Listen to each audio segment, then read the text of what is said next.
جزاکم اللہ خیر۔ اللہ تعالیٰ شیخ محترم کو جزائے خیر عطا کرے۔ عزیز طلباء، ہم نے توبہ و استغفار جیسے نہایت اہم موضوع پر نہایت بابرکت کلمات سنے۔ توبہ و استغفار ایمان کی زندگی کا زیور ہے۔ اللہ کرے یہ نصیحتیں ہمارے دلوں میں اتر جائیں، ہم میں سچے دل سے توبہ کرنے کی توفیق عطا ہو اور ہم سب گناہوں سے پاک ہو کر نیک اعمال کی طرف بڑھنے والے بن جائیں۔ آمین یا رب العالمین۔ عزیز طلباء، محفل کا حسن دعا ہے اور دعا کا فیض اہل دل کی زبان ہے۔ میں اختتامی دعا کے لیے اپنے استاد محترم عمید مرکز فضیلت الشیخ جناب مولانا محمد شریف عبدالرؤوف المدنی حفظہ اللہ سے گزارش کرتا ہوں کہ آپ اپنی دعاؤں سے محفل کو بارگاہ الہی میں مقبولیت عطا فرمائیں۔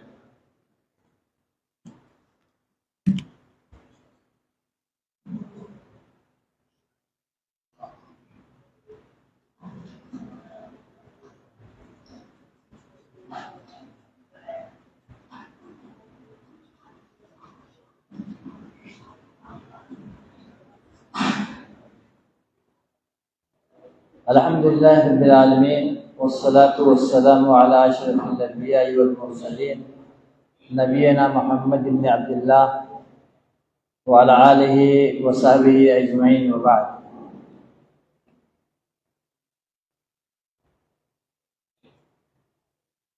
قال النبی صلی اللہ تعالی علیہ وآلہ وسلم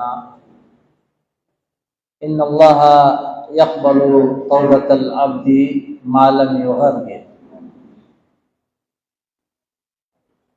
محترم و مکرم اساتذہ کرام اور عزیز طلباء،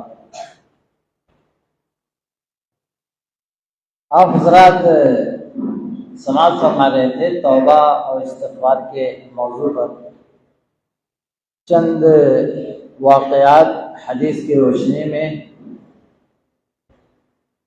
جو اللہ کے رسول صلی اللہ تعالیٰ علیہ وآلہ وسلم کے زمانہ میں جو واقعات نمودار ہوئے صحابہ سے اور صحابیات سے۔ توبہ اور استغفار ایک اہم موضوع ہے، اس کی بڑی اہمیت ہے۔ یعنی انسان جب گناہ کر لے جاتا ہے، اسباب جب گناہ کے مہیا ہو جاتے ہیں تو انسان کسی گناہ میں داخل ہو جاتا ہے، ارتکاب اس کا مرتکب ہو جاتا ہے، اور یقیناً انسان جب توبہ کرتا ہے اس گناہ سے اور یہ سوچتا ہے کہ ہم نے غلط کر لیا ہے تو اللہ رب العالمین کی طرف وہ رجوع کرتا ہے اور اللہ رب العالمین اس کے توبہ کو قبول فرماتا ہے۔ توبہ کا دروازہ انسان کے گناہ کرنے کے بعد مرنے سے چند منٹ پہلے تک اللہ رب العالمین اس کے لیے دروازہ کھول کے رکھتا ہے۔ یہ نہیں کہ اس کے لیے کچھ ایام ہیں، کچھ مہینے ہیں یا کچھ سال ہیں، نہیں، گناہ کیا، توبہ کیا، اللہ رب العالمین اس کے گناہ کو معاف فرما دیتا ہے۔ کیوں بندہ توبہ کرتا ہے؟ پہلی چیز یہ ہے کہ اللہ ہی غفور الرحیم۔ قرآن میں اللہ رب العالمین نے کئی مقامات پر فرمایا کہ اپنے سلسلے میں کہ غفور الرحیم، یعنی اللہ رب العالمین غفور الرحیم ہے، بخشنے والا مہربان۔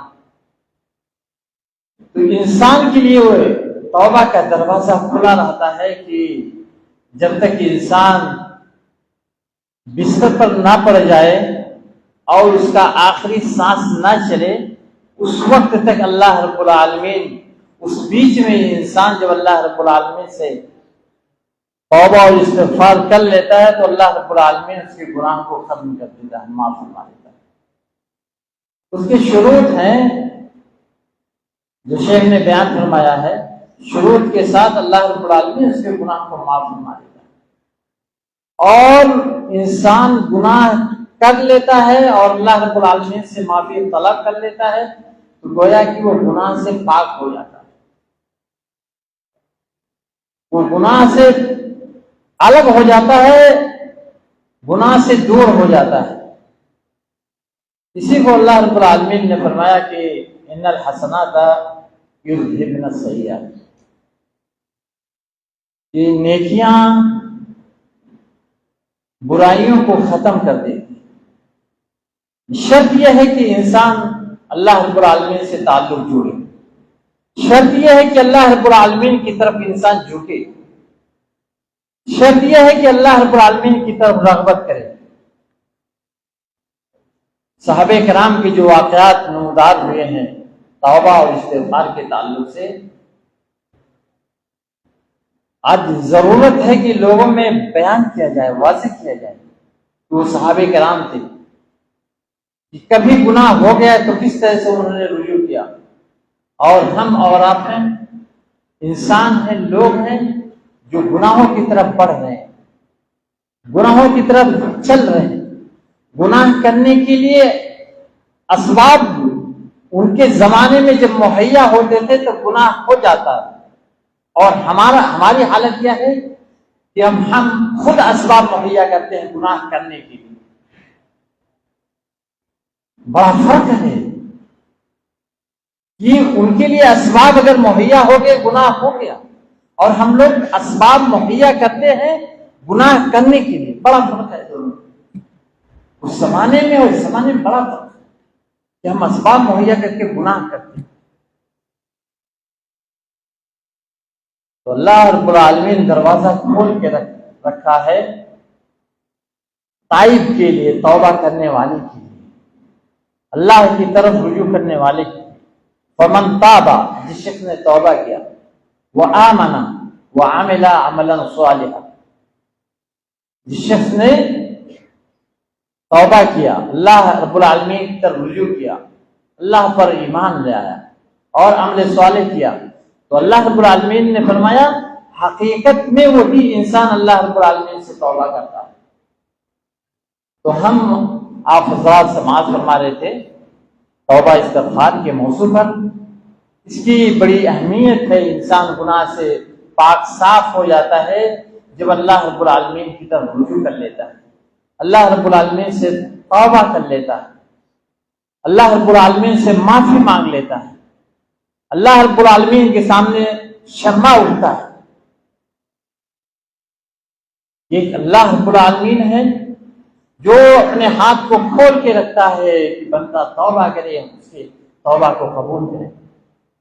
اور یہ انسان ہے، انسان کے تئیں کوئی چیز ہو جاتی ہے تو انسان ذہن میں ہمیشہ کے لیے رکھ لیتا ہے، اس کی طرف مڑ کے نہیں دیکھتا کہ ہمارے سلسلے میں اس نے یہ بات کہی ہے، یا ہمارے حکم کے مطابق اس نے عمل نہیں کیا، یا ہمارے کہنے کے مطابق اس نے کام نہیں کیا، وہ ذہن میں رکھ لیتا۔ لیکن وہ ذات جو ساتویں آسمان پر الرحمن علی العرش استوى، وہ رحمان جو عرش پر مستوی، وہ رحمان اپنے ہاتھ کو کھول کے رکھتا ہے کہ رات میں کھول کے رکھتا ہے کہ بندہ اللہ رب العالمین سے معافی مانگے، اللہ تیار ہے معاف کرنے کی۔ شرط یہ ہے کہ اللہ رب العالمین سے معافی مانگی جائے، شرط یہ ہے کہ اللہ رب العالمین سے استغفار کی جائے، اللہ رب العالمین سے، اللہ رب العالمین کے سامنے اپنے گناہ کو رکھ کر کے انسان شرمائے، اللہ رب العالمین سے توبہ کرے، اللہ معاف فرمانے والا ہے۔ انسان جب تک معلوم یغرغر، جب تک وہ غرغرے میں نہ آ جائے، جب تک اوپر سنسی نہ چلے۔ اب یہ لوگ دیکھنے کے لیے جاتے ہیں، یاد کرنے کے لیے جاتے ہیں جب مریضوں کو، تو کہتے یہ ہے کہ اب آخری چل رہا ہے، کہتے ہیں اوپر سانسی چل رہی ہے، یعنی سانس، مثال کے طور پر انسان سانس لیتا ہے تو اس کا پیٹ سے اس کی حرکت ہوتی ہے، پیٹ پہ آپ ہاتھ رکھیں تو حرکت ہوتی ہے جب سانس لیں گے، اور اوپر سانسی کا مطلب یہ ہے کہ یہی سے گلے ہی سے سانس ہو۔ یعنی کھینچاؤ نہ پیدا ہو، تو کہتے ہیں کہ انسان اب مرنے والا۔ ہم اللہ رب العالمین سے دعا یہی کرتے ہیں کہ اللہ رب العالمین ہمارے گناہوں کو، ہمارے خطاؤں کو، ہماری غلطیوں کو اللہ رب العالمین معاف فرمائے۔ اللہ رب العالمین اس جیسی مجلس کو جو منعقد ہو رہی ہے انشاءاللہ آئندہ بھی منعقد ہوگی، اللہ رب العالمین اس جیسی مجلسوں کو ہمارے لیے بابرکت بنا۔ اللہ رب العالمین ہمیں جس طرح سے علم سے جوڑی ہوئی ہے اس طرح سے علم سے فائدہ اٹھانے کی توفیق عطا فرمائے۔ ہمارا خاتمہ ہو دین اسلام پر ہو اور زبان سے لا الہ الا اللہ محمد رسول اللہ کے کلمہ جاری۔ صلی اللہ علیہ نبینا محمد وبارک وسلم۔